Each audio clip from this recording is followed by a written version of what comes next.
નમસ્કાર મિત્રો, સ્વાગત છે તમારું મારી યુટ્યુબ ચેનલ ગુજરાતી તાજા સમાચારમાં। મિત્રો, આજના વિડીયોની અંદર ખાસ કરીને ગુજરાત તેમજ દેશ દુનિયાના તમામ મોટા સમાચાર વિશે વાત કરવાના છીએ।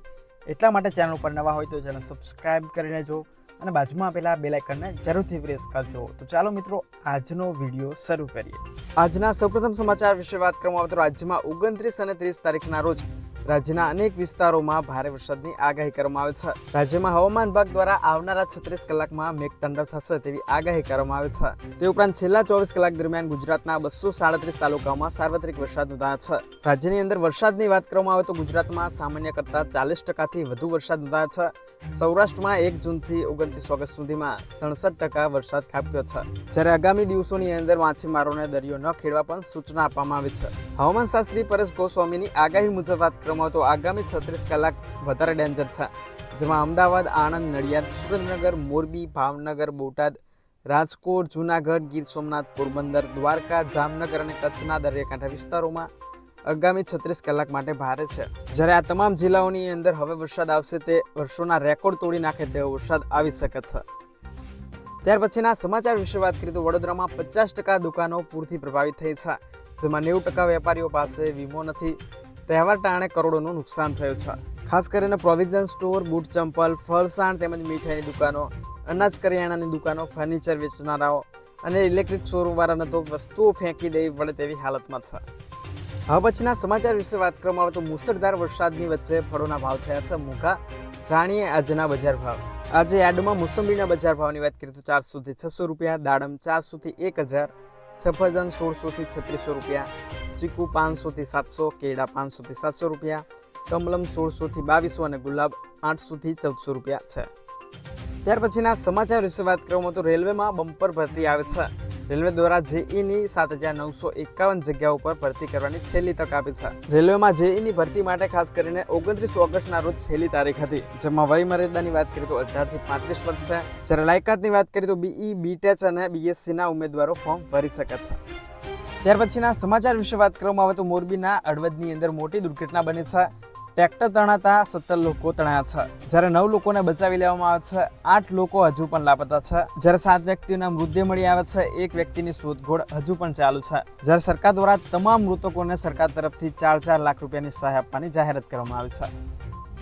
હવે પછીના સમાચાર વિશે વાત કરીએ તો રેશન કાર્ડ ધારકો માટે મોટી અપડેટ આવી છે। ખાસ કરીને રેશન કાર્ડ ધારકો 31 ઓગસ્ટ સુધીમાં પૂર્ણ કરી લેજો આ કામ, નહીતર નહીં મળે અનાજ। જેમાં લાભાર્થીઓને તેના નજીકના રાશન ડીલર પાસે જવું પડશે અને પીઓએસ મશીન પર ફિંગરપ્રિન્ટ દ્વારા ઈ-કેવાયસી કરવું પડશે। જ્યારે સરકાર દ્વારા કહેવામાં આવે છે તમામ પાત્ર લાભાર્થીઓને પ્રક્રિયા સમયસર પૂર્ણ કરી દે, જેનાથી આ યોજનાનો લાભ મેળવી શકે। ત્યાર પછીના સમાચાર વિશે વાત કરીએ તો રાજ્યમાં 1012 સ્ટેટ હાઈવે અને નેશનલ હાઈવે સહિતના રસ્તાઓ બંધ કરવામાં આવે છે, જેમાં 66 સ્ટેટ હાઈવે, 7 નેશનલ હાઈવે અને 939 ગ્રામ્ય રસ્તાઓ અનેક પુલ કોઝવે સાથે પાણીમાં ગરકાવ થઈ ગયા છે। જ્યારે જિલ્લા વાઇઝ રસ્તાઓ બંધ હોય તેની વિગતની વાત કરવામાં આવે તો અમદાવાદમાં 47, ખેડામાં 75, આણંદમાં 64, કચ્છમાં 44, વડોદરાની અંદર 45, દાહોદમાં 20 રસ્તાઓ, રાજકોટમાં 76, મોરબીમાં 47, જામનગરની અંદર 53, દ્વારકામાં 37 રસ્તા, સુરેન્દ્રનગરની અંદર 81, જૂનાગઢમાં 73, પોરબંદર જિલ્લાની અંદર 93 અને અમરેલીમાં 4 રસ્તાઓ બંધ છે। હવે પછીના સમાચાર વિશે વાત કરીએ તો ગુજરાતમાં મેઘ કહેર, ભારે વરસાદને કારણે અત્યાર સુધીમાં 35 લોકોના મોત થયા છે, જ્યારે 17,000થી વધુ લોકોનું રેસ્ક્યુ કરવામાં આવ્યું છે। ગુજરાતમાં ભારે વરસાદને પગલે રાજ્યના કેટલાક ભાગોમાં સતત ચોથા દિવસે પણ વરસાદ વરસી રહ્યો છે, જેમાં એનડીઆરએફ, એસડીઆરએફ, સેના, ભારતીય વાયુસેના અને ભારતીય કોસ્ટગાર્ડ દ્વારા રાહત અને બચાવ માટે અભિયાન ચલાવી રહ્યું છે। ત્યાર પછીના સમાચાર વિશે વાત કરીએ તો ગુજરાત ગૌણ સેવા પસંદગી હેઠળ ભરતી કરવાની જાહેરાત કરવામાં આવી છે, જેમાં કુલ 221 જગ્યાઓ પર અરજી કરવા માટેની જાહેરાત કરવામાં આવી છે, જ્યારે ભરતી માટે 1 સપ્ટેમ્બર 2024 થી લઈ 15 સપ્ટેમ્બર 2024ની છેલ્લી તારીખ છે। વયમર્યાદાની વાત કરીએ તો 18 થી લઈ 38 વર્ષ સુધીની વયમર્યાદા છે। ઓનલાઈન અરજી કરવા માટે ojasgujaratgovernment.in ઉપર જઈ અરજી કરી શકો છો। હવે પછીના સમાચાર વિશે વાત કરીએ તો રાજ્યમાં ધોધમાર વરસાદને પગલે અનેક જિલ્લાઓમાં શાળા અને કોલેજોમાં જાહેર રજા આપવામાં આવી છે। જાહેર રજાની વાત કરીએ તો દ્વારકા, પોરબંદર, વડોદરા, ખેડા, કચ્છ, મહીસાગર, પાટણ, પોરબંદર, બોટાદ જિલ્લાની સરકારી તેમજ માધ્યમિક અને ખાનગી તેમજ કોલેજમાં જાહેર રજા આપવામાં આવી છે। ત્યાર પછીના સમાચાર વિશે વાત કરીએ તો ભારે વરસાદથી 1122 વીજ પોલ ધરાશાયી થયા છે, જ્યારે 600 થી વધુ ગામમાં વીજ પુરવઠો ખોરવાયો છે, જેમાં PGVCL ની અંદર એક જ દિવસમાં 1528 ફીડરો બંધ થયા છે. આ સિવાય 67 જેટલા ટ્રાન્સફોર્મર ડેમેજ થયા છે. હવે પછીના સમાચાર વિશે વાત કરીએ તો મોરબીના ત્રણેય યાર્ડો હજુ પણ બંધ રહેશે. તારીખ 2 અને સોમવારના રોજ રાબેતા મુજબ ચાલુ થશે. મોરબી જિલ્લાની અંદર તારીખ 24 થી લઈ 29 ઓગસ્ટ સુધી મોરબી જિલ્લાના મોરબી, હળવદ અને વાંકાનેર માર્કેટ યાર્ડમાં રજા જાહેર કરવામાં આવી હતી, પરંતુ ભારે વરસાદને પગલે તારીખ લંબાવવામાં આવે છે. 2 તારીખના રોજ રાબેતા મુજબ ચાલુ કરવાની જાહેરાત કરવામાં આવી છે. ત્યાર પછીના સમાચાર વિશે વાત કરીએ તો રાજ્યમાં ખંભાળિયાની અંદર 36 કલાકમાં 26 ઇંચ વરસાદ નોંધાયો છે. 50 થી વધુ તાલુકામાં 3 ઇંચથી લઈ 14.80 ઇંચ વરસાદ નોંધાયો છે, જ્યારે 10 તાલુકામાં 15 થી લઈ 26 ઇંચ સુધીનો વરસાદ નોંધાયો છે. જ્યારે અત્યાર સુધીની અંદર રાજ્યમાં 28,495 લોકોનું સ્થળાંતરણ કરવામાં આવ્યું છે.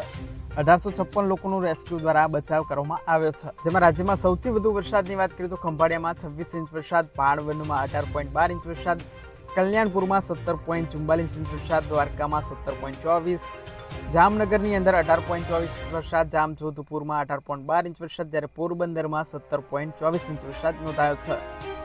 હવે પછીના સમાચાર વિશે વાત કરીએ તો 250 કિલોમીટરની સ્પીડે આવી રહ્યું છે વાવાઝોડું.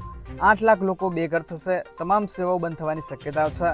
જાણો સનસાન વાવાઝોડું કેટલું ખતરનાક હશે.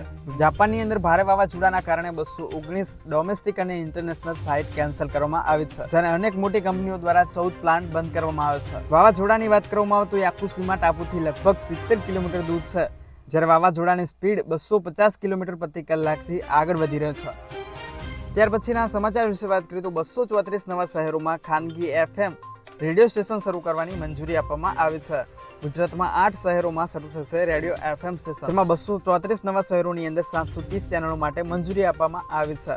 જેમાં ગુજરાતની અંદર અમરેલી, ભુજ, બોટાદ, દાહોદ, ગાંધીધામ, જેતપુર, નવાગઢ, પાટણ, સુરેન્દ્રનગરના દુધરેજમાં નવા ખાનગી FM રેડિયો સ્ટેશન શરૂ કરવાની મંજૂરી અપાઈ છે. ત્યાર પછીના સમાચાર વિશે વાત કરીએ તો સોના અને ચાંદીમાં જોરદાર ઘટાડો જોવા મળ્યો છે. જાણીએ આજના 10 ગ્રામ સોનાના બજાર ભાવ. સોનાના બજાર ભાવની વાત કરીએ તો 381 રૂપિયા ઘટીને 71,741 રૂપિયા પ્રતિ 10 ગ્રામના થયા છે, જ્યારે ચાંદીના ભાવમાં 400 રૂપિયા ઘટીને 87,800 રૂપિયા પ્રતિ કિલોગ્રામના થયા છે. હવે પછીના સમાચાર વિશે વાત કરીએ તો ગુજરાતમાં છેલ્લા 24 કલાકમાં 25 ડેમો ઓવરફ્લો થયા છે. 207 ડેમોમાં 78.64% પાણી છે, જ્યારે 118 ડેમોમાં હાઈ એલર્ટ ઉપર છે, જ્યારે 18 ડેમો એલર્ટ ઉપર આવી ગયા છે. જેમાં સૌથી વધુ સૌરાષ્ટ્રના 141 ડેમોમાંથી 76 ડેમો ઓવરફ્લો થયા છે. ત્યાર પછી મધ્ય ગુજરાતના 17 ડેમોમાં હાલ 89.99% પાણીનો સંગ્રહ થયો છે. સૌરાષ્ટ્રના ડેમોમાં 78.08% છે. દક્ષિણ ગુજરાતના 13 ડેમોમાં 79.82% છે, જ્યારે કચ્છના 20 ડેમોમાં 68.64% પાણી છે. ઉત્તર ગુજરાતની વાત કરીએ તો 15 ડેમોમાંથી 43.35% પાણીનો સંગ્રહ થયો છે. તો મિત્રો, આ હતા ગુજરાત અને દેશ દુનિયાના સૌથી મોટા સમાચાર. આવી જ રીતે પડે પડની ખબર માટે મારી ચેનલ સબસ્ક્રાઇબ કરી લેજો. વિડીયો પસંદ આવે તો વિડીયો લાઇક કરજો અને તમારા મિત્રો સાથે શેર કરજો. ફરી મળીશું નવા વિડીયો સાથે. જય જવાન, જય કિસાન.